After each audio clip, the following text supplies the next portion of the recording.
Congratulations! You've unlocked All Apologies, a show about apology tours and demanding satisfaction. I'm your host, Trucker Andy, and with me, as always, is your co-host, Joe Sixpack. Joe, what's going on? Hey, sorry to disappoint everybody. I'm not Lucy Tightbox. It was awesome for her to step in for me, but I'm back, everybody. Don't forget to Unfortunately, go Joe's to back. All Apologies podcast for all of the links to our Patreon and Instagram and all the other places that you can find our content. Andy and I just did Dragnet's City of Crime.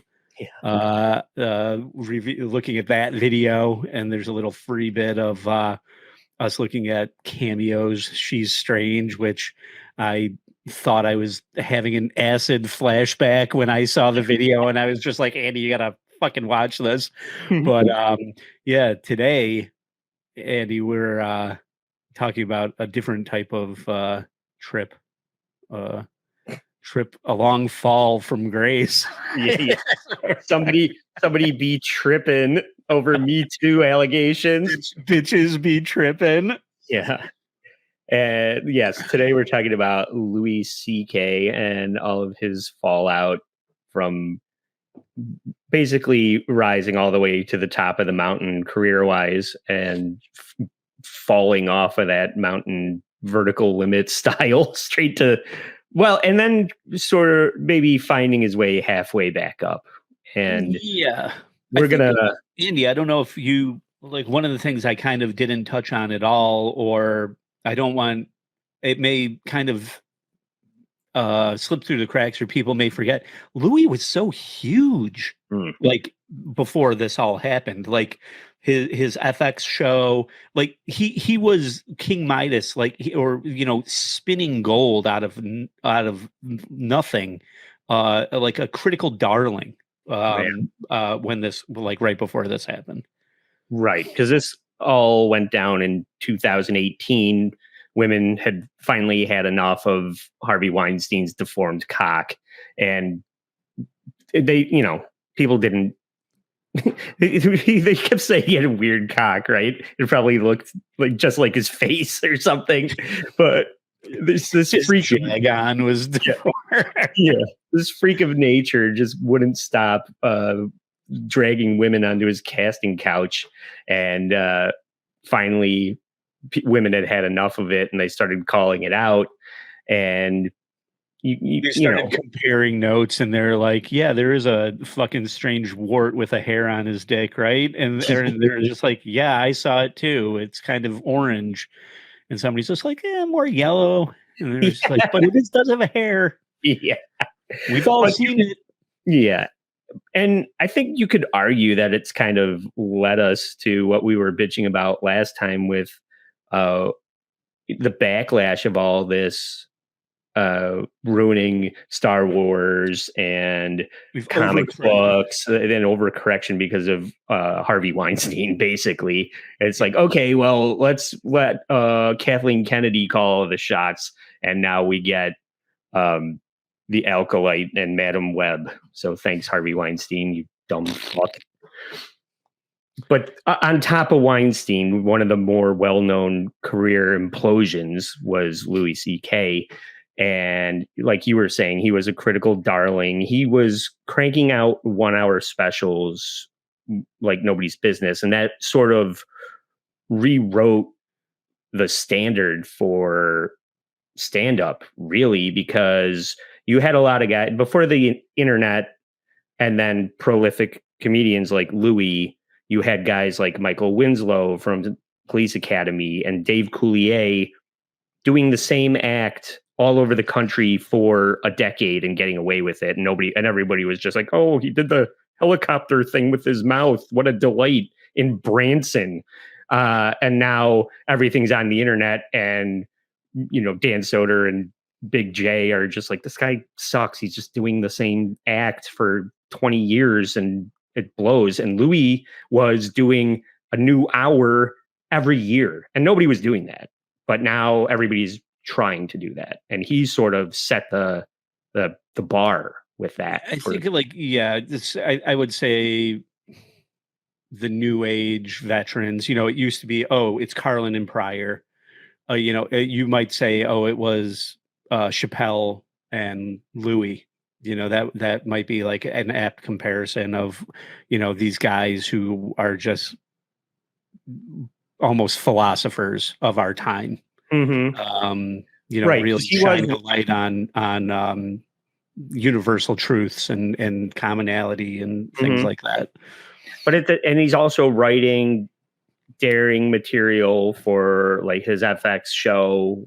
Kind of, there wasn't really anything like it. It was steeped in insecurities and The thing that I liked the most about that was they were just like giving him a blank check, and he was writing, directing, producing, putting the whole thing together himself, and just keeping all of the money. Like he was like changing the game of the way shows were being made. And I don't think he was the first one to do it, but he was just talented enough to just put the whole thing together by himself. And right. He also had the connections. And everybody was praising it. It was critically acclaimed is the other thing. I mean, other people were trying to do that, but maybe not to the success that he was. So then Me Too pops off, and suddenly this clip 1 comes out. These stories are true. 4 words that have confirmed the explosive allegations of sexual misconduct against one of the biggest names in comedy. There is no greater threat to women than men. We're the #1 threat to women. It seems that maybe I regret writing this bit. Oops. So apparently Louie has a bit of a kink that he insists on sharing with women that don't necessarily care to share it with him. And he's playing the Gene Simmons numbers game, where if you ask 100 women if you could jerk off in front of them and only one of them says yes, you get to jerk off in front of a woman. But meanwhile, the other 99 are going to start comparing notes and taking you to task. Oh, right. So I gotta go jerk off alone like every Tuesday. Yeah. So in clip 2, these are the accusers. Louie finally got to a point where he jacked off and found out when he approached the wrong one. Jerk around and find out. After the Harvey Weinstein scandal, 2 female comedians, Dana Min Goodman and Julia Woloff, now telling these reporters what happened with Louis C.K. all those years ago. They had this big break in 2002. They got to perform at the U.S. Comedy Arts Festival in Aspen, which is a high bar for comedy. After their show one night, Louis C.K. According to who? Back to his hotel to hang out. Female comedians. And they're together. They're together. They didn't think his intentions were anything beyond collegial.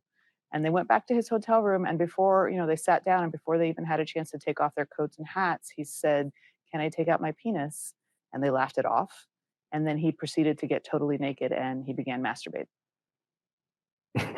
So Dana and Julia were a comedy duo, because that's everybody's doing that.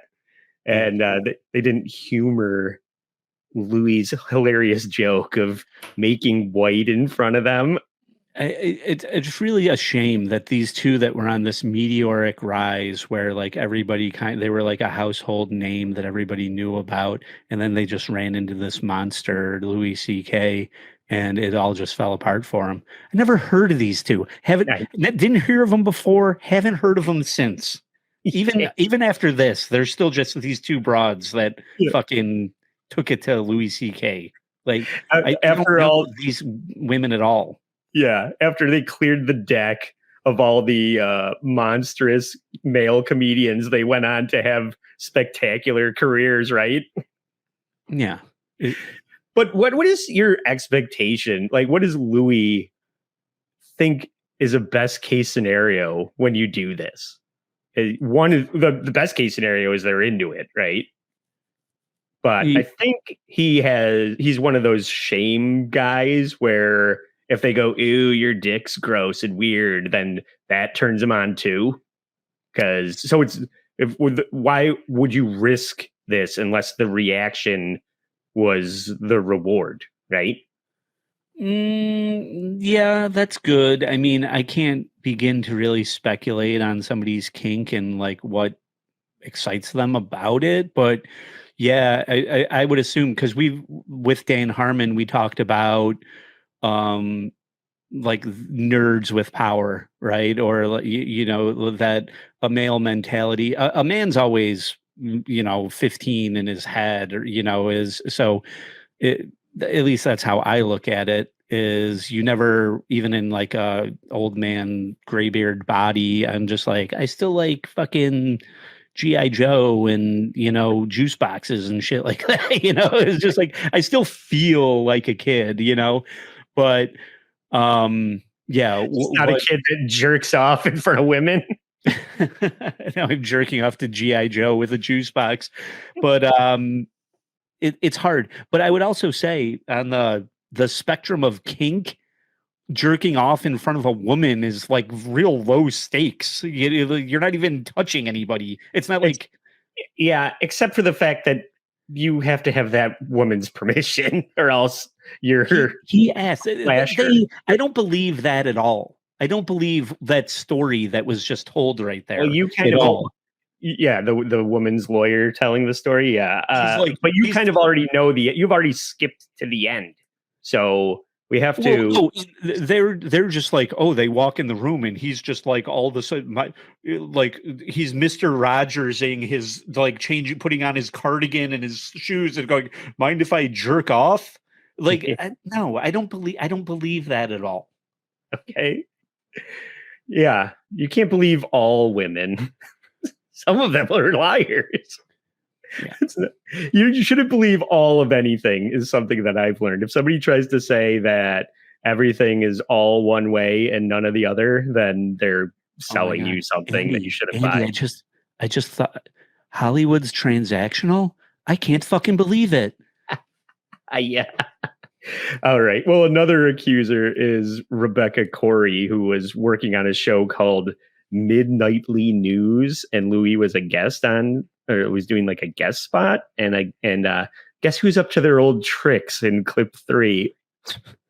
Among the other accusers, Rebecca Corey, who was working on a television pilot produced by Courtney Cox and David Arquette, when she says she was approached by CK. It was 2005. She was a producer and actor on a show called Midnightly News. Louis CK was a guest on the show. He stopped her, pulled her aside and said, "Can I masturbate in front of you?" And she said no. And she was horrified. Word reached Courtney Cox and David Arquette. They talked about whether to shut down production. Rebecca decided against it, but she, was absolutely appalled. Courtney Cox, you say? Speaking of Cox, Louie has something he'd like to pitch you, Rebecca. Yeah, David Arquette was fucking shocked and appalled at this. I'm sure he's never heard anything like that.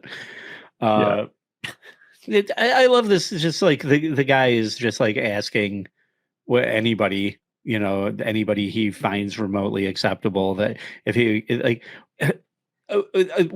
I don't understand. Like you can't win, right? Like women are just like, I want a strong man who just takes me, and like a fucking Danielle Steele novel. But if this guy like asks permission, he's the fucking worst guy that ever existed. And speaking of victim blaming, I'm not blaming Rebecca Corey, but I do want to blame her for these jokes in clip 4. Brilliant. I won't blame her for those jokes either. I'll blame Dane Cook. Dane Cook is to blame for this style of comedy. Thanks for Rebecca Corey and Crystalia, you fucking asshole. This is all your fault, Dane. Yeah, but Andy. Yeah. Louis CK saw that act and he was just like, I think we could work together. I think you could. I think I could elevate this. So let's set up a meeting. Yeah, I know. Oh, he really diminished my work and my the idea that I'm a talented comedian. You're not. Yeah. Let's cut to 2018 with Rebecca's reaction to the Louie scandal. And you're that powerful and you're generating that kind of money, and you can you can literally knight someone's life by giving them a show, you know, that's what's going to happen. Yeah. So the power dynamic is really going to be what comes into play in a lot of these later clips. But Rebecca does kind of look like that woman that played the Bobby Hill woman that was on all the Louie shows. And I feel like, yeah, he's probably taking all of her rejection. I feel like he's got a type, right? And then she's his type. And these short brunettes are all getting hit on by Louie because of her rejection of him. And so let's hear in Louie's own words what he's taking away from the scandal in clip 5. I think sex is a fascinating subject, and it's a hilarious subject because it's awkward and it's high stakes, and it makes you feel great or makes you feel terrible. It's a huge array of experience. And it's the real darkness behind the comedy that may lead to his downfall. In his lengthy statement, Louis C.K. says that he is remorseful. The power I had over these women is that they admired me, and I wielded that power irresponsibly, which disabled them from sharing their story and brought hardship to them when they tried. He adds, there is nothing about this that I forgive myself for, saying I have spent my long and lucky career talking and saying anything I want. I will now step back and take a long time to listen. And because he was a nobody forever. I don't know when he really became mega famous like he was, but he was in the stand-up circuit. Like he had hair and he was young and nobody gave a shit about him. It took him forever. I remember like the Faggotor bit where I'm the gayest man alive. I was like jerking off everything or something like that. I remember that from way back. He wrote and directed Pootie Tang. But I mean, he had been like present in the industry forever, like before even then. I think you brought up I forget her name, that actress, the Bobby Hill actress you mentioned. But she was his wife on was it Life with Louie? Was that what it was Lucky called Louie. on HBO? Lucky Louie. And Norton was on that. Jim Norton. And I remember, I think it was like the first episode, he's fucking got his dick out on HBO. Like he was doing like full frontal on that show. Who would have expected that he would have his dick out somewhere else? Yeah, it was just like, hey, I'm on HBO with my dick out. And then everybody's just like, oh my God, he wants to jerk off in front of us now.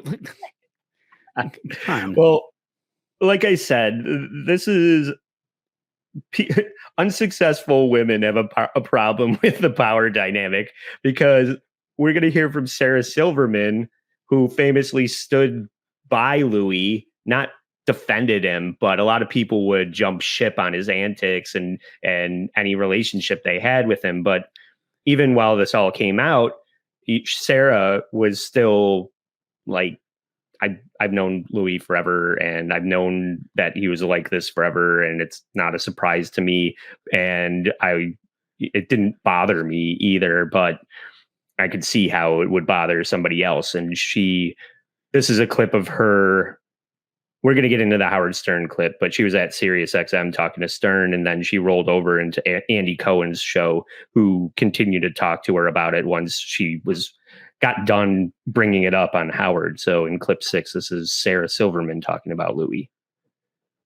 So Howard got you talking about Louis C.K. and I have one question that I don't know if you covered, because I was coming into the building as you were talking about it.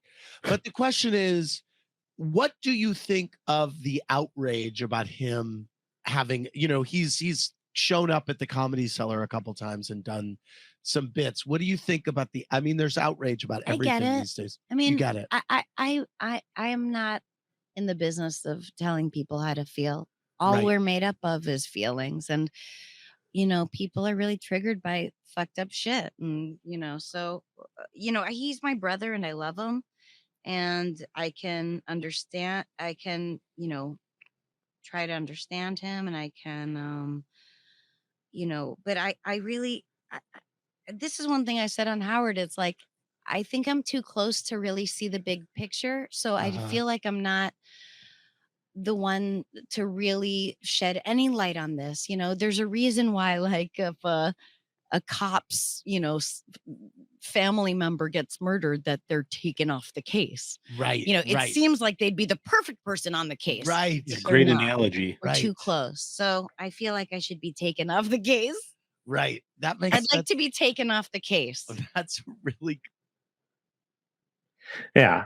And it's crazy to kind of hear her, knowing where she ended up, being like woke and humorless, but kind of still have some kind of point of view and defending Louie to a certain degree here. But do you have thoughts on that? Well, I do, because we're in this like world right now of what like I said, when we started with this like overcorrection, right? Like we got to this and everybody's just like, whoa, this is fucked up. Like the Harvey Weinstein shit, or anybody who is really sexually assaulting somebody in a really serious way.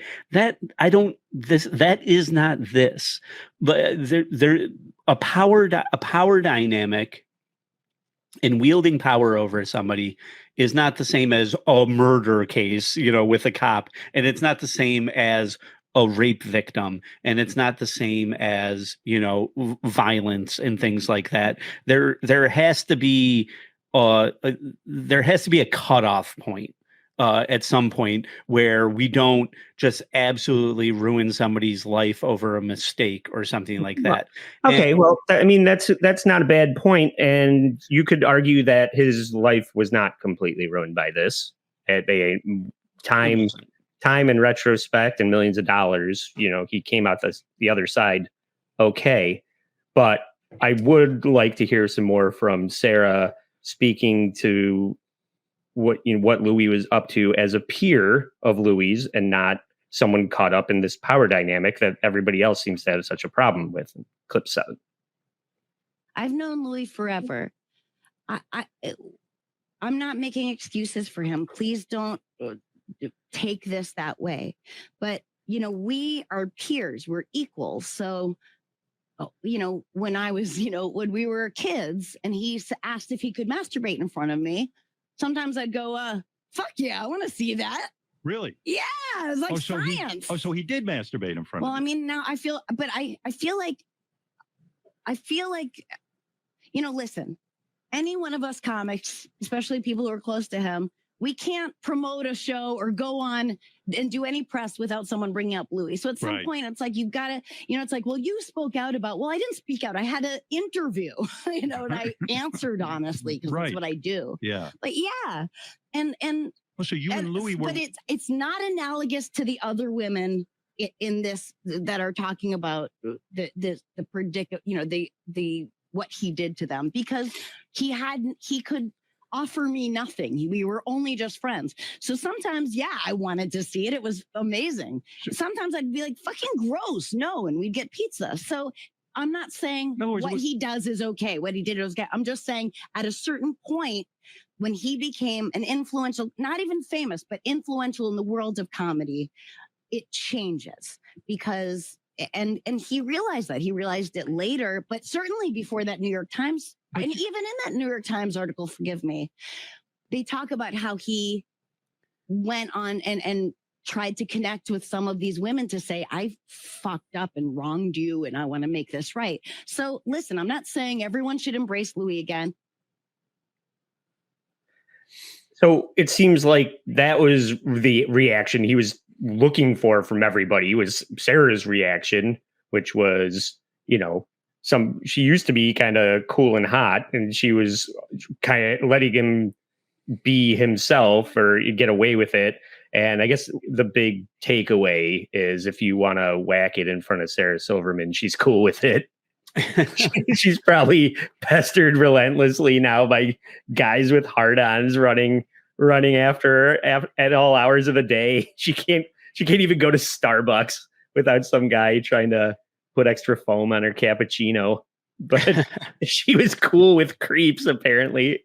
Well, she kind of touched on it right there, and that's my biggest problem with the whole thing. Is she said he was doing this to me when we were just friends, when he could offer me nothing.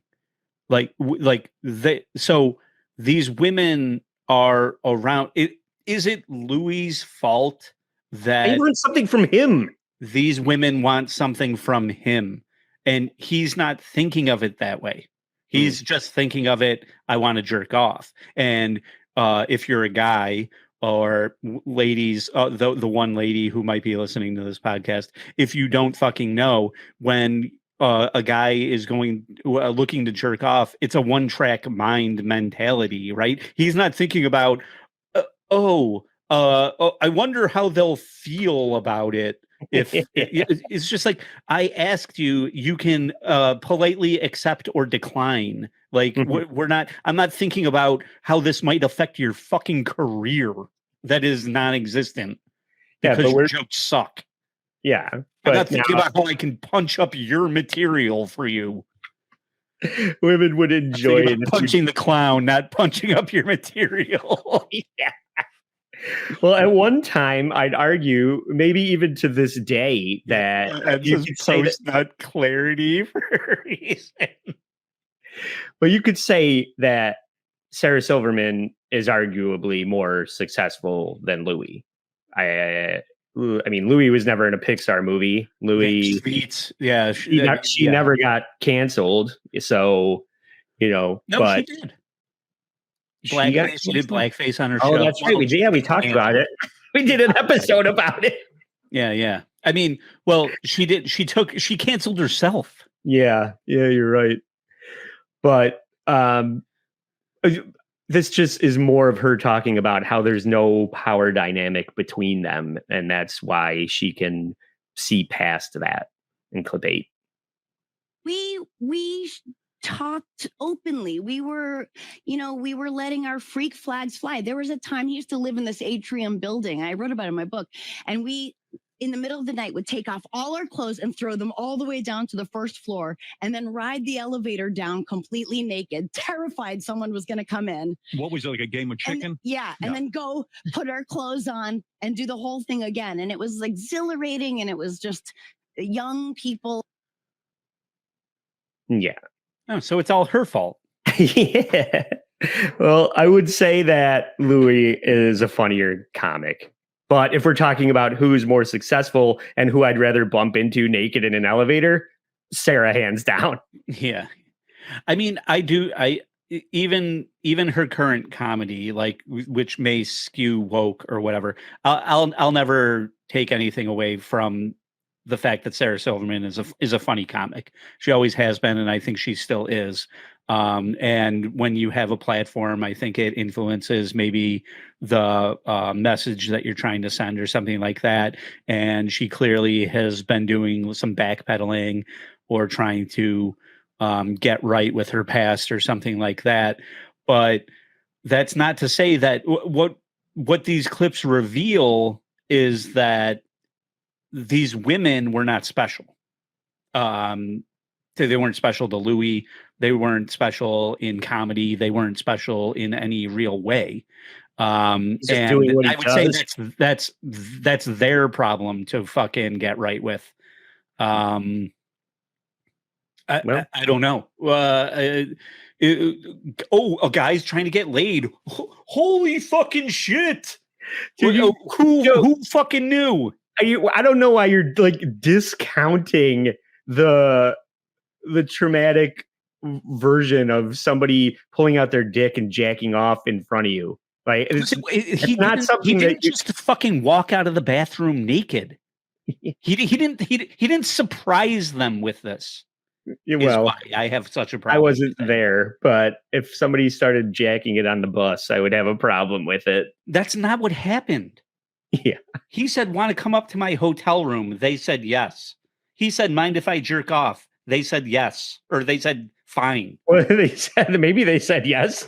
Maybe some people do say yes. I do mind. No, they didn't. It's all like there was all these conversations about it. Like it was like after the fact that they had. Yeah, I think they I thought know, he but- was kidding. They but- thought that it was going to be a bit. Yeah, They the thought it problem, was a Joe, joke. But the problem is that they think that they can't say no. I understand the power Okay. dynamic part of it, but Yeah. we're not talking about, or I mean that is where the line is drawn, is the power dynamic part of it, and But you're saying- their lack of understanding. But it's not a crime. There's no criminality here. Yeah. And you're saying they thought that they would get an FX series if they let him jerk off in front of them. I don't believe that they didn't think that. I think like everything that crossed they their did mind. that night was in an effort to further their own careers, and they didn't realize like And when their career lengths- went nowhere, then they got upset about it. But also, well, I mean, let's not pretend that this casting couch world, that there aren't women who'll be like, I'll suck your dick right now for a fucking deal.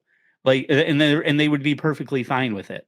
You know, there's definitely those people out there, and you can't convince me that there's not. You know, there are people that will do anything to succeed. Mm-hmm. And maybe that's where he's preying on them, or you know, or where it is.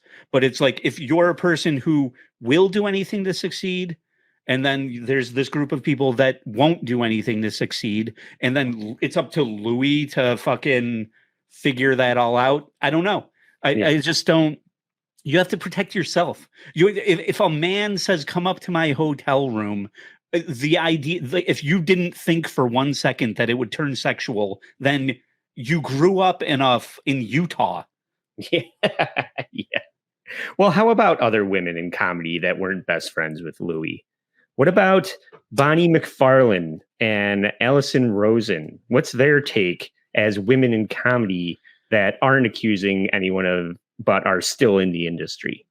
When that incident happened with Dana and Julia around, I think it was like 2001 or something, we laughed about it. I was friends with them.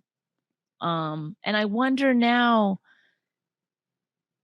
did we not think it was a big deal? Because like I said before, we were sort of like, Were they laughing about it? oh yeah, the thing that pissed them off, which pissed us all off, was that either their manager told them not to talk about it, or Louie's manager had told them not to talk about it. That's and what they I- wanted to do yeah. it in their set. And we were really angry about that. We were like, fuck that That they were shit. getting silenced. Yes, that was the more, because the other part of it was like, you turned around and he was naked. Ew. Right. Like, Yeah. So if these women had just had the chance to make fun of his penis size and his fat, gross body, then all of this could have been avoided. But I mean, Right, what's so- stopping him after he gets canceled, though, from, taking, once he's gone and he's vilified? Why didn't these two heroes go on to have amazing comedy careers? Yeah. One guess. And Ed brings up a good point too. If this was Matt Rife, if Matt Rife invited you up to his room to jerk and said, "I'm going to jerk off," would this be such a big deal? Yeah, probably not. But I do take issue with that, of behind the scenes management silencing them, or maybe Yeah. See, that's not. I would say that's not power dynamic, right? That's back room Threatening, thoughts blackmail of thing. That's more of a blackmail thing of, if you do this, there will be ramifications. That I do take exception with. I don't accept, like, you went up to his room and he pulled his dick out. Like, you should be able to kind of fucking see that coming. You had your friend with you. It was 2-on-1. Like, You could both beat Louie up. you could beat him up with your purses and fucking walked and robbed, taken his money and walked out. Like, I don't accept that. But if his manager or any other managers are being like, your career will be ruined if you bring this up, that's fucked up. Yeah, Louie would have been into that. They beat him up. Well, let's hear from Joe Rogan, the only person whose opinion matters in comedy. The guy that thinks Bert Kreischer and Brendan Schaub are killing it. Sorry, I don't know. Mitzi Schler's proxy. Yeah, I don't know the names of the comedians in this clip. Like it fucking matters. Clip 11. About stand-ups, I think everybody will agree we're impulsive. Yeah. Stand-ups are impulsive people. It's one of the reasons why you'll say the funny thing before everybody. You know, some people might even not even entertain the thought. You open the door and then blurt it out quicker than everybody else. There's an impulsive aspect to that. Yeah. So you think that could be an impulse? No, I think that he's an impulsive guy. I think most comics are, and there's a wild thrill to that impulse. The problem is you're also doing it to a person that doesn't want you to do it to them. Yeah. And even if there's no physical contact, you're making them watch you beat off, which is fucked up. And then, you know, the whole Tig Notaro thing, what Tig Notaro thinks that he started helping her to show that he was a nice guy. She's like a lesbian and a feminist, and like he's going to promote her thing, and this will like take some of the weight off of him. Right. And she said that she felt burdened by her relationship with him because she believes that he did it on purpose, that he made a conscious decision. It could be. I don't know. Yeah, it could be too. You know, it's a good branding move. It's a good let's try and save the reputation. But I don't know. I don't know. But with that though, it's like when he hosted SNL, the monologue was about pedophilia, and he's like, he related it to like eating a Snickers bar. Like, you want to touch that little kid so bad, and you know how horrible and how many lives it ruins and how fucked up it makes you, you know, the kid, but you still do it. Like, that's what I think that with what he did. I'm like, you really wanted to do that real bad, because comics all knew. We knew about it. Corinne and I knew about it 5 years ago. You can't even offer to help Tig Notaro without having your motives questioned. Well, those are the girls from guys we fucked, right? That's, I think, I forget their names, but isn't that Louis J. Gomez's old cum dumpster? I think she dated him for a minute. Okay. That's the guys we fucked. I mean, they fucking put their whole business on blast. Well, that's some dude's dick or whatever. I don't know what they're doing. I never exactly my point. Exactly my point. Because then she turns around and says this dumb shit in clip 12. Like, well, sometimes it's okay. I believe I've never encountered an uncircumcised penis. Ari's a super Jew. Of course he's circumcised. Also, Ari was like, I got the longest balls in the game. And I'm like, I mean, show them to me. Right. Like, I want to see them. And I'm like, damn. They were pretty long. They're pretty gross. You've seen them too? Grapefruit and an old lady's pantyhose. So Ari Shaffir gets canceled for saying he's glad Kobe's dead, but not because he fucking gumball machined these two. I don't get it. Right. Because if it's ladies' night and the mood is right, and you're Sarah and Louie, or you're Ari and this skank, then everything is just fine. But if you're on the set of a David Arquette production, don't ask the talk show host if you can whitewash her sensible shoes. I mean, that's here's the difference. So where we're going. Pull your dick out in front of a girl. Make sure she's a whore. Yeah, right. Make sure she's a dirty bitch that wants to see your dick. Well, that woman was saying as much. She's like, if you went to a sex worker and asked to jerk off, everything would be fine. But you're trying to do it to women that are opening for you or whatever. It's the Bill Clinton freaking scenario. It's just like, who's around? Yeah. I don't care. I don't care. Once again, your comedy is not funny. You're not special. I want to fucking pull my dick out in front of somebody. Anyone will do. Like, you just happen to be here. I thought I was on my way to the top of the fucking comedy fucking mountain. No, I just wanted to blow my load. Okay, so the scandal unfolds. Louie's gone for a long time. He kind of figures his way. You know, people forget. You know, it's all just as long as you're gone long enough and you're talented, people will let you come back. A la, you know, Mel Gibson or other people that have stepped in shit and then still gone on to be welcomed back somehow. So, Joe, you covered more of the retrospective Louie. This is all apologies, right? So I think part of the thing that's interesting about this is that Louie never really apologizes for this. There's Yeah, if you're asking where the apology is, I think he did a special called "Sorry," where Which we're didn't gonna get- really yes. apologize. So that's really the apology part of But this. even the title of the special is called "Sorry," but when he addresses the topic in it, it's not like he's like, "I'm so sorry." And in Right. this statement, there's not really an apology for it either, because as we've kind of been discussing here, or not discussing, I mean, we're talking about it in the terms of like a power dynamic, or him being an influential person in this industry and maybe taking advantage of people in a way like that. That's where it gets dicey and creepy of, these people may have done something that they didn't want to do in an effort to get ahead in their careers and things like that. Because we just covered Dan Harmon and the way that was very much like quintessential textbook workplace harassment. All of these like back room, green room, side dealing things with Louie are very gray area type of things that are really hard to nail down.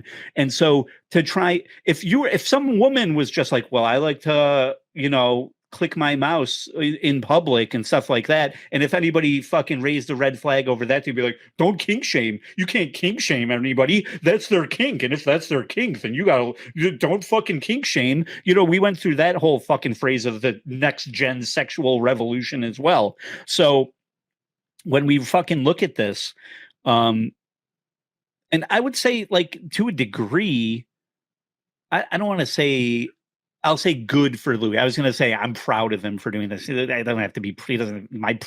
The way I feel about this is irrelevant. But I would say good for Louie for being like, why do I have to defend my preference?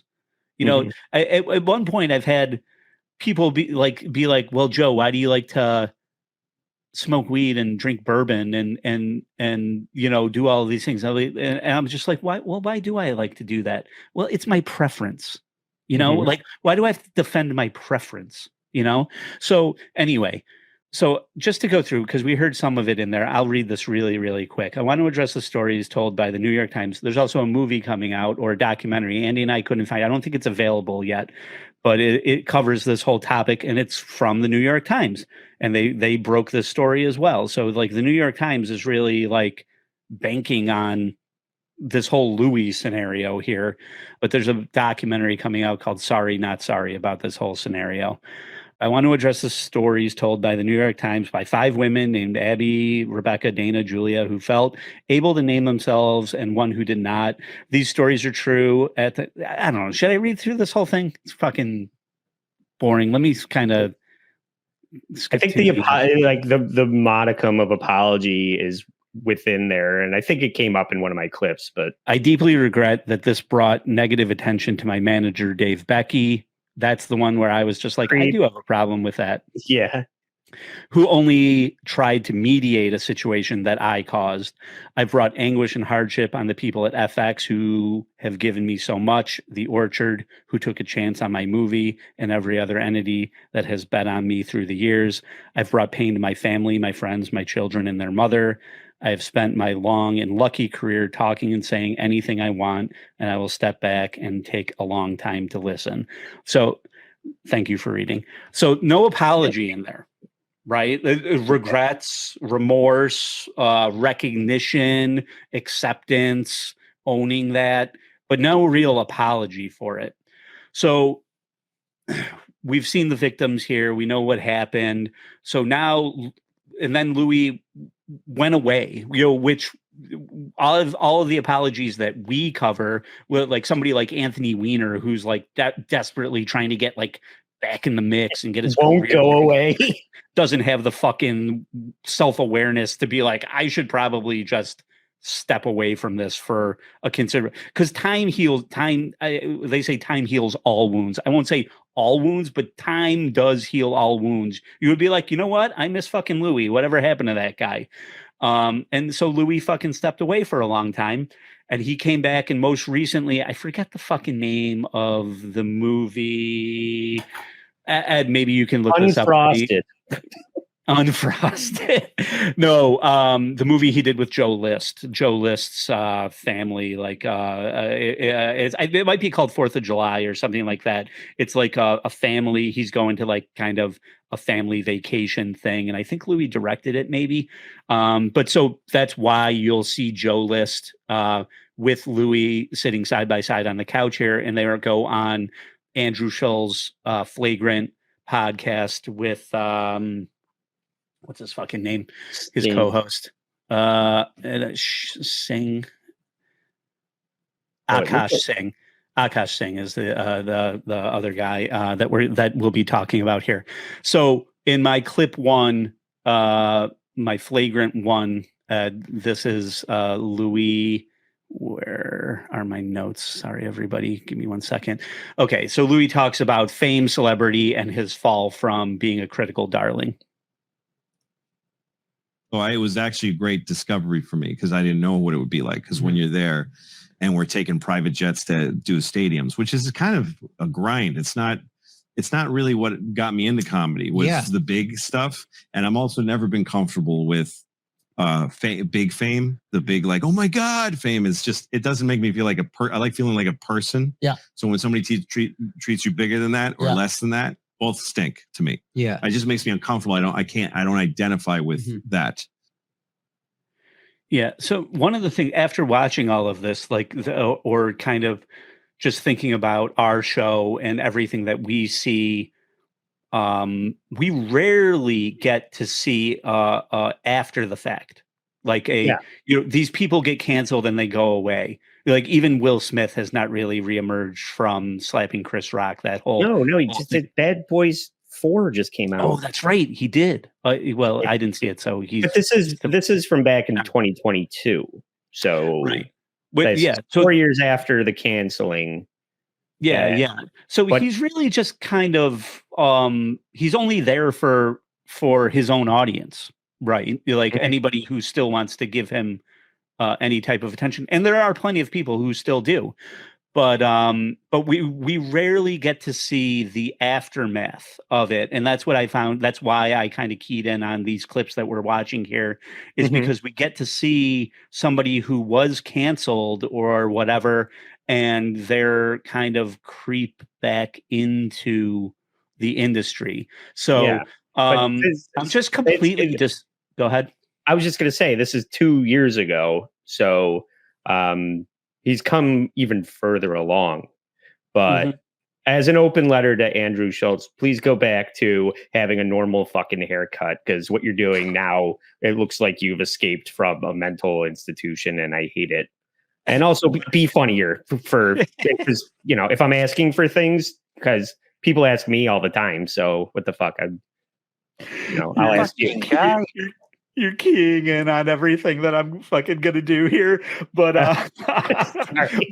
my post clip comment here is I'm completely distracted by Andrew Schulz's stupid fucking pants in these clips. This guy is more concerned about the way he looks than about fucking anything else going on in his life, in my opinion. But so in my flagrant 2 clip here, Louie always knew that the fleeting nature of celebrity and critical acclaim. The guy directed Pootie Tang, for God's sake. Like, he's been in Hollywood forever. He knew like that this couldn't just go on forever. So clip 2, flagrant 2. And the industry, I knew it from. I mean, I've been doing this for 37 years, so that I was in it long enough to know that. When I was getting a lot of acceptance from there, I was like, yeah, right. Like, I know this is short-lived. I know this is conditional. Yeah. And I know a lot of it is just wind, it's not really, but again, there's actual human beings involved. I had partners in the industry who had really meaningful relationships with, who I'm really grateful to, like FX. So Joe List couldn't give one shit about this conversation. Schulz is riveted. Joe List is like, I can't get this fucking cigar lit. Yeah. And Louie's just like, Joe, you sit next to me. You just look like a sex offender. If you put those two in front of me and say, which one's the sex offender? Everybody's going to pick Joe List. Which one likes to jerk off in front of unwilling women? He shouldn't be there. Yeah. So in my next clip, this is about Louie getting back to his roots. What I found out was when I just needed to just work again, and sometimes just comedy clubs, there is this fear when you're up there. If I ever had to just go back to the Funny Bone, sitting next to the soda machine as it out into the room, the smell of fried food. I may just have to kill myself if I go back. But I got back there and I was so happy. I loved it because I just love telling the fucking jokes. And I'm closer to the crowd. Schulz is nodding along, but I think he would truly kill himself if he needed to go back up there. Like he's like this rare East Coast comic that views stand up as a springboard to Hollywood. Like I don't even think he ever played a fucking Funny Bone. I don't think he's ever done stand up outside of New York City. Like I don't even know where he fucking came from. All of a sudden in the pandemic, they're just like, he's doing these online, like it's like at the time it was like Last Week Tonight, like the John Oliver shit. Yeah. And he was doing those shows and I was just like, oh, this guy like came out of nowhere and Rogan's like praising his like these analytical breakdowns of societal like mores and shit like that. I was just like, I don't fucking know. He's like Boston based, but it is strange how whenever people talk about work, people who are in the same profession talking to shop, no matter what the industry is, whether it's truck driving or marketing or teaching or comedy, it's so fucking boring to everybody else listening to, oh, you heard the soda machine and it made you happy. How interesting. Who could possibly give a shit? And he's foreshadowing more of my comments here later to come. Ed did confirm that the name of the Joe List movie is 4th of July. Steel Trap. I got a Menser mind. Can't wait to not watch it 2 years later. All right. In my flagrant 4 here, here is a great perspective from Louie about reaching the top of the mountain. And the money you make as a stand-up selling out a comedy club over a weekend is ridiculous. It's that it's close to my that's enough point. Yeah. It's just, I mean, they give you the whole fucking door. Yeah. And it's insanely good money. Yeah. So money-wise, I was like, I can live on that. Yeah. And then this is so fucking fun. Didn't know if I'd be back in the theaters, but it's just doing the work was plenty. Mhm. I don't miss that shit at all. Being the mountaintop, a mountaintop is a place you visit. You don't fucking live there. You don't live in a tent sucking oxygen. It's actually not fun up there. It's a goal, but it's not a life.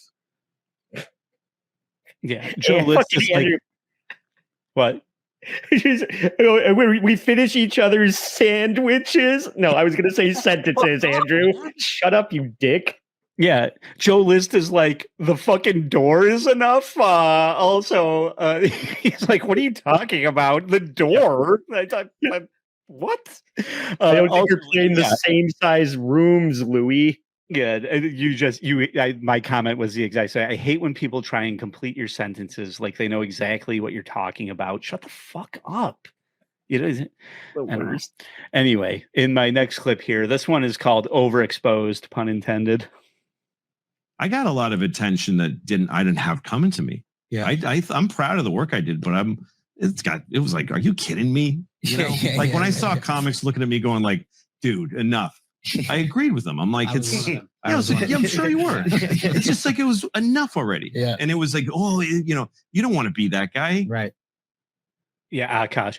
I was one of them. Oh, were ya? Yeah, you were following Louie's career and we're just like, another project, Louie? Take a break. Oh, yeah. What I'm hearing is a lot of jealousy, I think. Yeah, but I will give him a little bit of credit. I do feel like I did hear him saying just like, Jesus, another fucking Louie project? Like, how many fucking Louie projects? Because it was like everywhere. At one point, it was just like, nobody was doing any. If Louie wasn't attached to it, nothing was happening. At one point, it's felt like. But sounds like a problem you want to have. Exactly, totally. So in clip 6 here, Louie talks about what's most important. it's cool to read a review of your work that's well written, that's thoughtful, that's positive. Sure, that feels good, but I would, if it's between that and the audience getting off on it, not even the audience loving and coming, but the audience knowing that you're hitting them, then the rest of it can go fuck itself. It's meaningless. And sometimes active listening is the most annoying thing you can do. Andrew looks like he's half a second away from offering to watch Louie jerk off himself. You wanna? You can. I'll come. I'll come. You want to? I will. I swear I will. I'll fucking dive right over this table into your lap. Will you calm the fuck down? I mean, I know it's a big get, but act like he's a fucking normal guy. He said at the very beginning, treat me like a normal person. Yeah. I'd rather listen to this than Andrew Schultz's show. And I don't want to, I almost catered my entire fucking comments here to shitting on Andrew Schultz. Like, I don't want to, he's been, there's a Snoop Dogg football movie where he's like the bad coach, right? Like he is creeping into Hollywood, or like he's on like this rise or whatever. He's in Tires, right? The new Shane Gillis show on Netflix. So it looks like he's getting a lot of the success that he's always wanted. It's not good because of him, though. I mean, is Tires even good, though? I mean, people like Shane Gillis, but nobody's talking about Tires. Nobody's saying that it's great. I mean, I'll say it's great. Stavi's funny in it. Shane Gillis does maybe the same joke 5 times in every episode, and Andrew Schultz shows up to fucking be annoying in it. And I haven't heard anybody go, "Oh my God, you got to go watch Tires." I watched the whole thing in one day. So I mean, I did watch it. I enjoyed it while I was watching it, but it's not Louie on FX. Right. Who is the female comedian? She's got the OnlyFans that Karen on Carl. Karen. She's in it. She's in it as a sloppy whore. Yeah, she plays herself in it. Okay. So was that the last one? Oh no, I have one more from Flagrant 7 here. Louie talks about the loss. You get to be this shining thing, but you got to give it up. You got to be willing to give it up and dismount. I was dismounted. It's a little different than dismounting. And I'm grateful for this. I don't know what it would have been like. I don't know. I did prepare for it well. Yes, I did. But the trip down, no matter how it's done, I think is rough for anybody. Is it cool? Nobody gives it up on purpose. Nobody goes like, I've had enough. Yeah. Look at the set. Andrew Schultz's all about his set. They're in looks like a fucking wine cellar or something with fur, big green plants in the background. It's just so fucking staged and put on. It's just like all the money. It's a fucking psyop, his whole fucking show. Well, I was just glad that Joe List had the integrity to not fall out at Louie's mediocre joke there. Yeah, no shit. Right. Because Joe List is fucking funny, And he's just like at the table, right? Like it's like we're sitting at the comics table at the club, right? Like that's Joe List's mentality. And he also has the fucking wherewithal to be like, I'm just going to stay away. I'm just in my fucking Obama jeans and I'm just going to fucking sit over here. I'm sure that's not the whole video. You're only featuring the Louie parts, and they did ask Joe questions, but Andrew is just hanging on Louie's every word. You could tell he's studying at the feet of the master. Yeah. This is like the younger generation trying to learn from the older generation and things like that. So and I'm sure Louie at the end of that, it's just like Louie will be fine. He's floating gently down in his golden parachute onto a huge pillow of fucking $1 million bills. He'll be fucking just fine. So now that we've watched the students study at the feet of the master, we'll move over into maybe one generation of comics down over on your mom's house. A guy that's probably gonna be the next in line to suffer a scandal and get canceled. Who, Tom Segura? Yeah. Another guy I am thoroughly annoyed by. Well, we have a clip of that. And, but so in this next package here, Louie, once again, probably in, I don't know what era this was filmed in, if it was in support of 4th of July or whatever. But speaking of that, I mean, we're right around the corner from 4th of July. I got to go check out Joe List's movie. I bet it's very funny. So jumping to some more veteran comedians here, Christina P. and Tom want to know about if this just enables you to give zero fucks after going through something like this. I have to say the last sorry was like, you just see a man that's like zero fucks given. Do you feel like because of what you've endured that like, man, you're just, you know what I mean? Like, have you transcended giving a fuck? Well, it's so, you know, a lot of things happen at the same time. So you take on the sense of freedom at the same time as you take on, you know, it's been painful. Yeah. So in some ways I have a thinner skin and in some, but I look after myself better. So I'm going to reiterate this again. Like, I really think it's apt to be like, it's like Chappelle and Louie, like when you talk about like a cultural kind of touchstone of comedy in like this generation. And like all these comics think that they can identify with Louie's situation or act like, if this was me, this is what I would do. Yeah, I know you got to ask him. I know you got to ask him something about this, but it's just like, is it right? No, it's left. You know, like you couldn't be more off. You know, it's basically, she's like, does it mean you give like zero fucks now? He's like, no. I only care. But I did say at the beginning, like people that were trying to follow the Louie blueprint of cranking out specials every year. And Tom Segura is definitely a guy that's trying to, I don't know, like not nearly as successful, but you scroll through Netflix and you're like, how many fucking Tom Segura specials could possibly be on here? There's like 15 and I haven't, I think I sat through half of one. Maybe he's great, but you see Nate Bargatze on there 10 times and it's like, what the fuck is going on? They just have they're jerking off in front of the heads of Netflix to get all these specials on there. Well, hey, if you got the writing, you know, if you can write that much, if you've got multiple hours that you've written, by the grace of God, go do it. I'll fully admit that Tom Segura's first, I'll say 4 specials that are available on Netflix. Like if you go in chronological order, they're good. In my opinion, I did like them.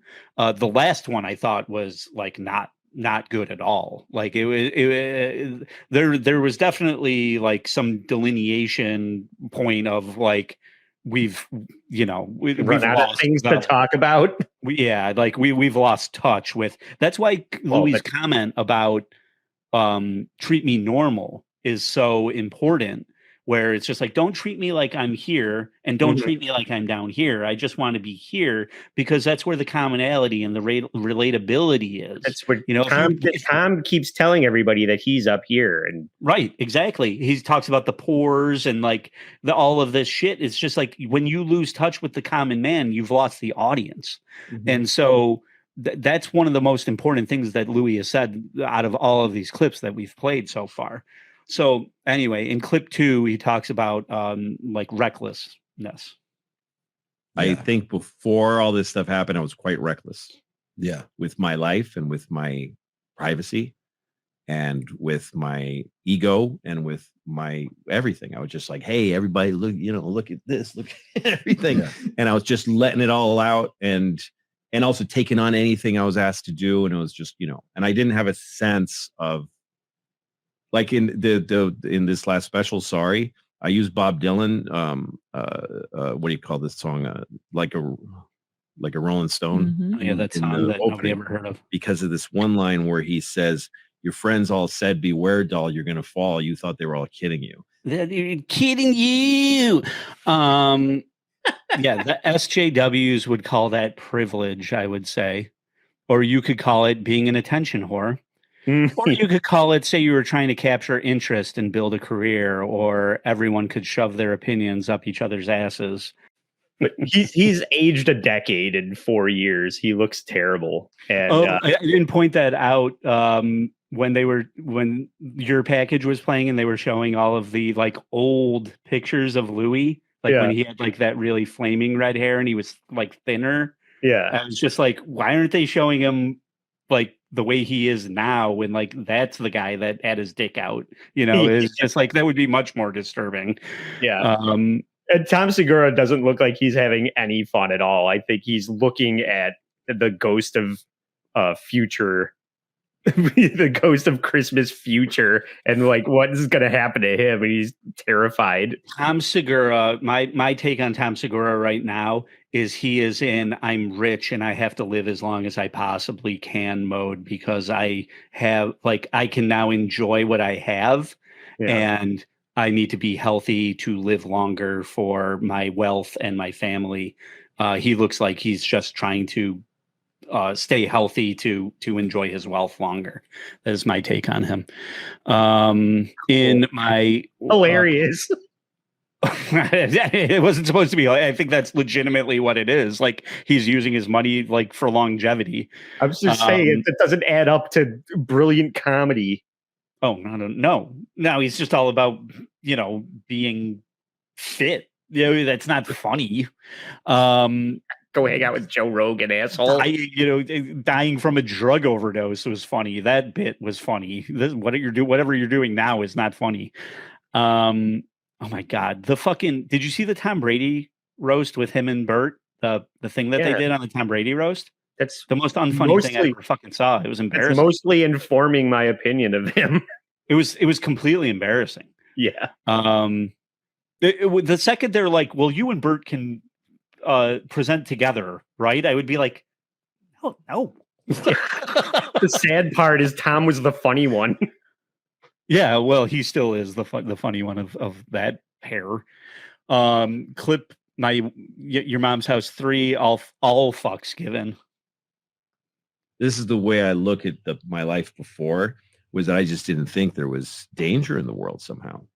So now I do, and that's changed me a little bit. So that's opposite of like no fucks given in a sense, but that's more about the way I live my life and the way I plan my life now. But on stage, that's holy. That's a holy place for me. And I do think I got that back, was the sense of like, don't let anything get between you and the perfect version of this joke and the audience's enjoyment of it. Like that place is sealed off. So I know Andy loves these shows that are conversations about the art and process of comedy, right? And so on that note, I did notice as I was cutting these shows up that Louie speaks in 30-second spurts. This is real. That as I was cutting these, it would be like 30 seconds, 30. And usually I try and make all of my clips 30 seconds. And so I'm always trying to kind of like squeeze into 30 seconds because I think anything more than that is too much. Yeah. And anything less than that is not enough. So I'm always looking for the 30 seconds. I'm like, holy shit, like there's a gap there. He takes a beat every 30 seconds. People that are good at being famous have that kind of, and Trump is good at it. He speaks in sound bites and it's all very clippable. And so Louie's got that. Yeah. So I think it's just become innate in his speech pattern because it all sounds very natural. You know, like you wouldn't notice it unless you were looking at like on a timeline, the waveform and like where those gaps are. It's very practiced, right? So it all sounds natural, but it's clearly a great way to like measure your delivery and timing. So like if every thought is 30 seconds, you string 2 of those together, you got a minute, you do it 10 times, you've got your tight 5. You know, a little tip for all you aspiring comics that are listening to this shitty podcast. Yeah. Try and fucking get a 30-second You do it. cadence. I should do it, motherfucker. Oh, I didn't say I practice what I preach. I'm just saying I noticed it. I only just figured it out today. Okay. So 10,000 hours from now, you're going to be Louis C.K. level. Yeah. Well, it's taken him 37 years to do it. You think I'm going to do it overnight? Hey, at least you've discovered that. That's Yeah. more than some people will ever discover. So in my clip 4 here, Tom asked the most rambling fucking question. You'll notice that I had to cut this just a little bit for it to not be as annoying as fuck. Thank you. Only people who have been in your position can appreciate the feeling of being publicly like shamed, and they don't really register like, and then that you don't get to in many ways explain it, right? No, Because- you can't really. right. You don't really, because then you have a lot of people going, "Oh, poor you." Yeah. But there is something to be said about like, hey, that is like that's a painful experience, right? Yeah. Like it's painful to be like looked at a certain way and talked about, and you just have to keep that to yourself, you feel like? Yes, Tom, the public coming for your head is hard and painful. What an astute observation on your part. You and I are peers. You get it. Yeah, Fuck was that? you're just like me. Crazy ass cracker. Dynamite drop in. All right. In my last clip for your mom's house here, Louie talks about coming to terms with the situation. So at first, I think I used to think, how can I bridge that gap? How can I make that the same? And then I realized, no, that's a good gap. That's a good gap. And it did give me back something I didn't have for a lot of years, which I missed, which was privacy. I'm a different person than other people think I am. Yeah. And a lot of people don't know what I've experienced. And that's I kind of treasure that in a way. Yeah. So I didn't expect that to be part of it. But yeah, you also, you just have to accept it. It's all, and anybody who's been through anything will tell you that acceptance is how you survive anything. Yeah. Then they all dive into this really embarrassing parallel between public shame and being a mother, because those are two versions of acceptance. And the only way Christina can relate to this conversation is about being a mother. And so I wanted to punch my computer, and I spared everybody that fucking conversation. But so that's two podcasts of him kind of just addressing the aftermath of it. So now we come back to Sorry, the stand-up special, right? We're going to wrap everything up with Louie addressing this in his stand-up special. And so the only really apology that we get for this whole thing is just the title of the special, because even in these stand-up clips that we're about to listen to here, there's no apology, you know, like it's just kind of a self-reflection and examination of being human. Clip 1. This is Louie's stand-up special, Sorry. And in this clip, let's talk about it. He addresses the situation here. Some people like when sex is a little fucked up, you know? Some people like when sex is a little fucked up. All right. No. All right, you want to talk about it? Should we talk about it? All right. I don't mind talking about it. Okay. Yeah.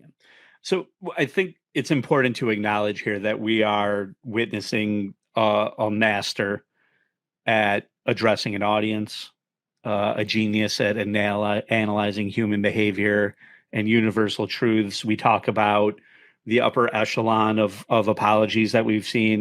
We've generally, at one point, we held up Elliot Spitzer because he was an attorney, and so he handled the situation in a very professional way. We just did Dan Harmon.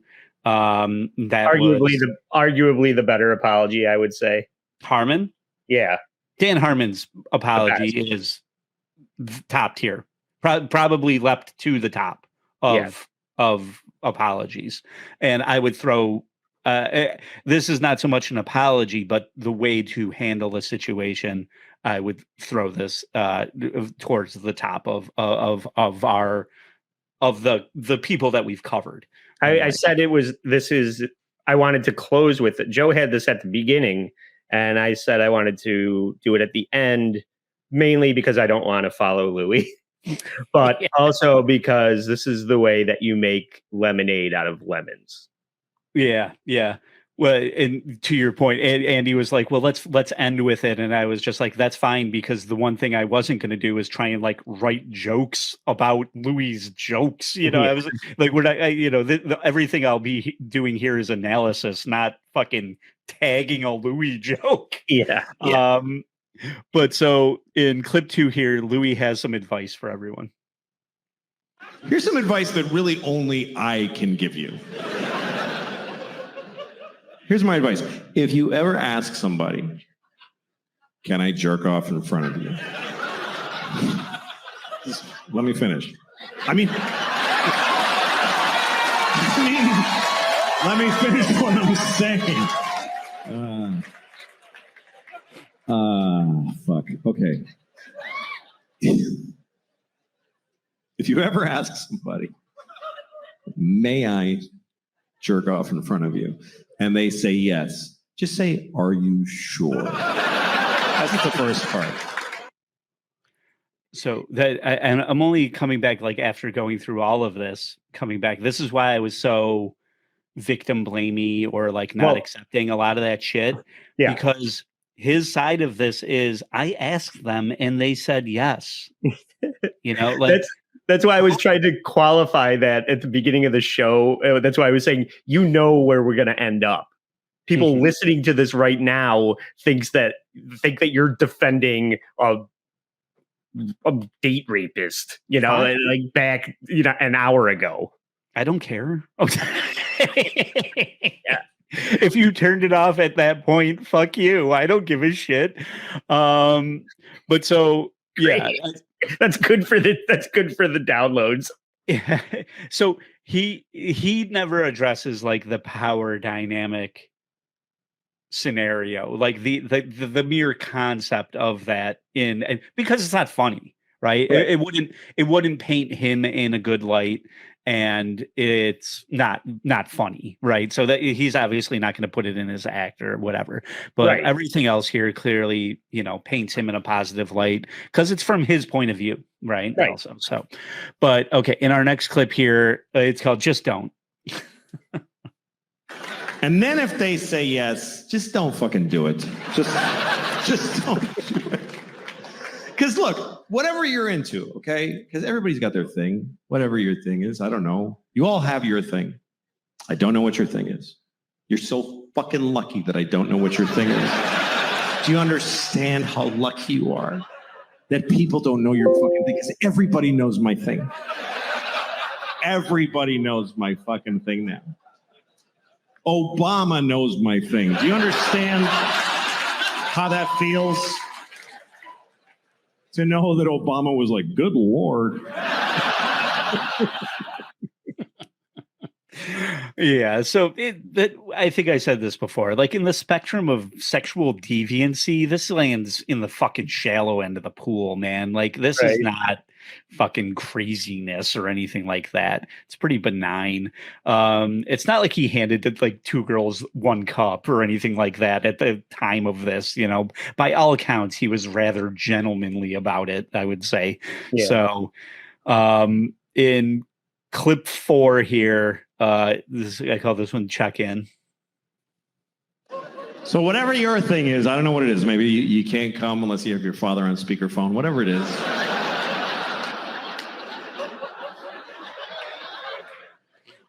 If you want to do it with somebody else, you need to ask first. But if they say yes, you still don't get to just go, woo, and charge ahead. You got to check in often. I guess that's what I would say. Check in. Because it's not always clear how people feel. Like men are taught to make sure the woman is okay. But the thing is, women know how to seem okay when they're not okay. So you can't just look at her face, be like, yeah, her eyes are dry, we're fine, let's just keep going. You got to check in. Yeah. Because you never hear a woman saying, I just want to be taken, or stop talking and be a man about it. You know, this right here is why you guys are always like, is this okay? Or they just wait for the girl to say what she wants. Because God forbid you ask them, they follow you to your room. They have a friend there. You expose yourself. They stay the whole time. And then days later, you find out they weren't okay with it. You know, one more way for years later women to just be fucking exhausting. You know, it's just like, what you want me to take you fucking and ravage you, or do you want me to fucking check in with you and make sure we're not hurting you too much, or what am I supposed to do?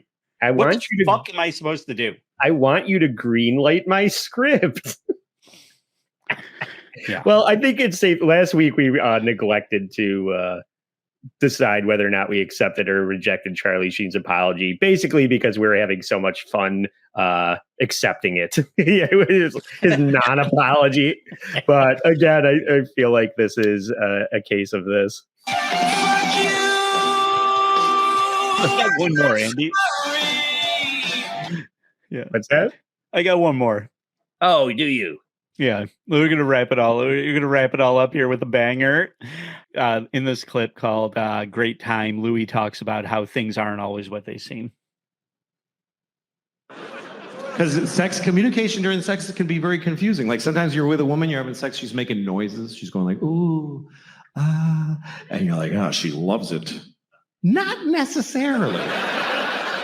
Sometimes they're making those noises just to get through it. Because it's easier to go, ooh, than to say, I hate how you fuck me. Honestly, it's awful.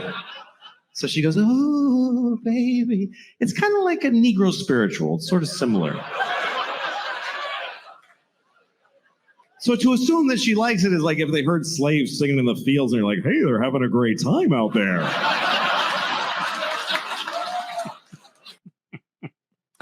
Yeah, so I heard one story about how like Louie was like jacking off on the phone with a one, like I think he like said he was going to do it and she thought he was kidding, and like she could hear him jerking off, and I don't like, she was probably unsure if it was real or not. You know, I believe she said she speculating about whether or not somebody jerked off is I think she was just, I think she just thought it was like a creepy bit, you know. I'm searching up right now.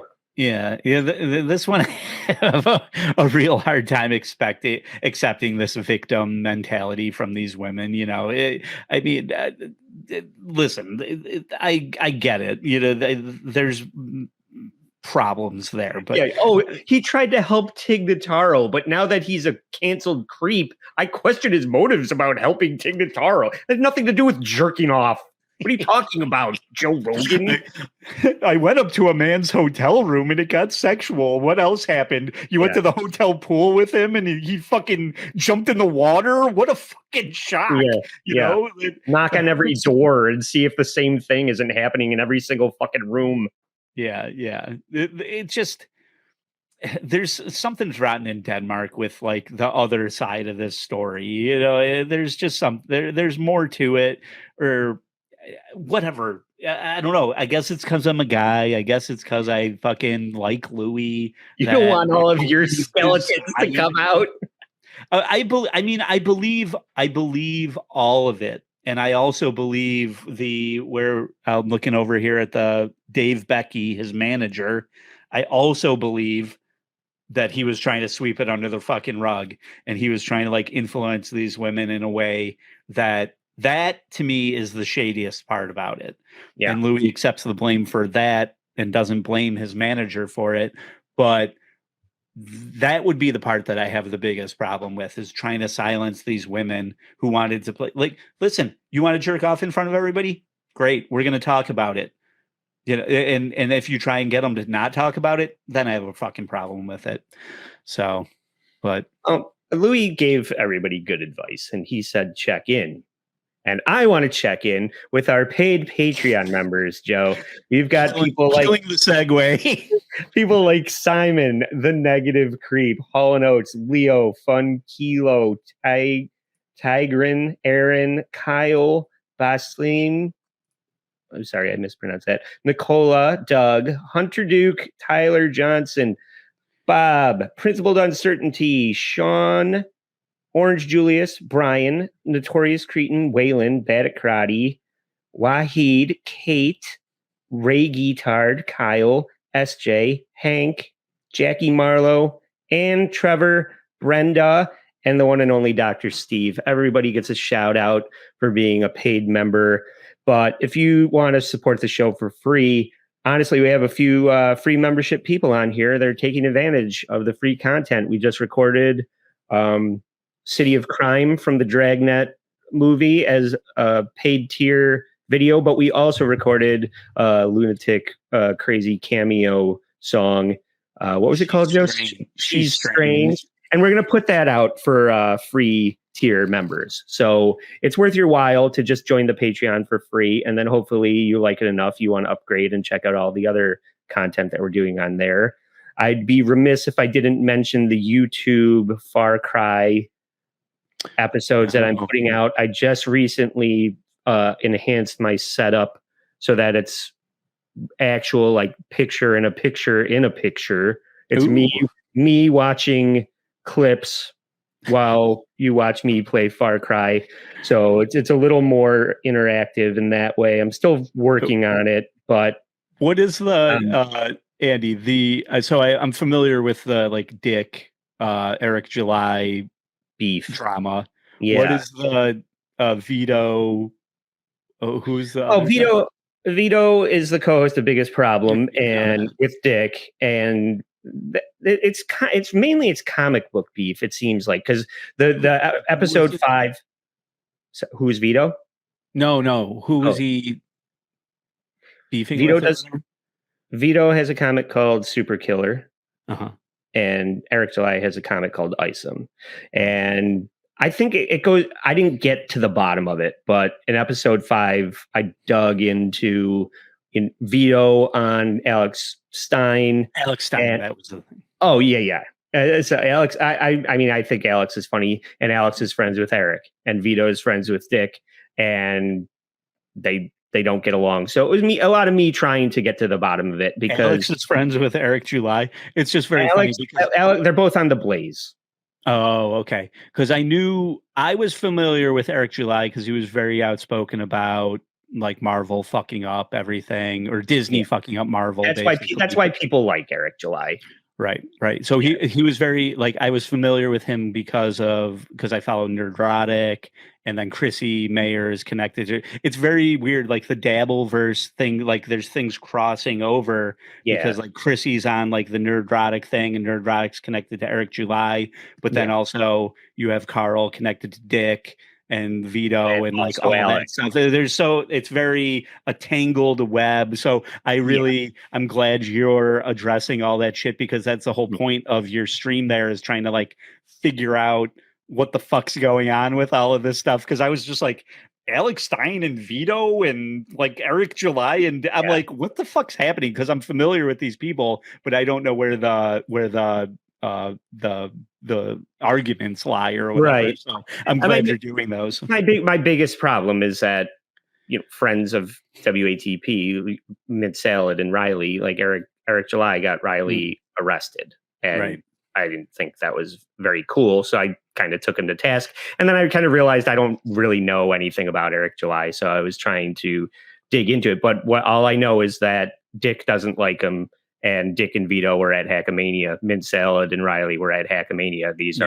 These are people that are supporting the show. I've never seen Eric July or Alex Stein at a WATP event, so I'm biased in that way. But I don't know. I don't know. I'll give you a mild shortcut. I'm trying to figure that out. I'll give you a mild shortcut into the situation, and that is that Eric July, what I know about him is that he's a humorless fucking cunt. I mean, like, and you might like that, you might like, he's like taking Marvel to task about the fucking downfall of the quality and it's sucking ass, but it's not like in a funny way or anything like that. He's a humorless person. Right. And that was really the only thing that I learned. I didn't learn that so much about Dick maybe trying to like torpedo his business, which seems to be Eric July's biggest problem with Dick. But I did learn that Eric July isn't really that much fun to listen to. So it's I say this all the time. Being right doesn't necessarily, it doesn't make you infallible. Like just because you're right about something, if you're right and an asshole, then people don't want to listen to it. and that's kind of where I fell with him. And so I had seen Dick criticize his comic as far as like that it didn't make sense or that it was like not written very well or something like that. But I don't know anything about it. I mean, well, check out the Far Cry from the Dabbleverse Part 5 episode for free on YouTube and maybe gain a little more perspective about what we're talking to. And I'm going to continue to try and improve that content because I don't know. I'm just doing it for fun now. Like I'm just you're not doing any of the Nick Rekieta fucking coked out coke boner three-way shit yet. There was a little bit of that, and if you go back to some of the back episodes, so that comes up. Yeah. So, all right. Well, we can. That's for another show, Joe. We've gone on long enough. So I want to thank everybody for supporting the show. Please follow us on Instagram. Please follow us on YouTube and check out the Patreon. For Joe Sixpack, I'm Trucker Andy saying, "Stay sorry."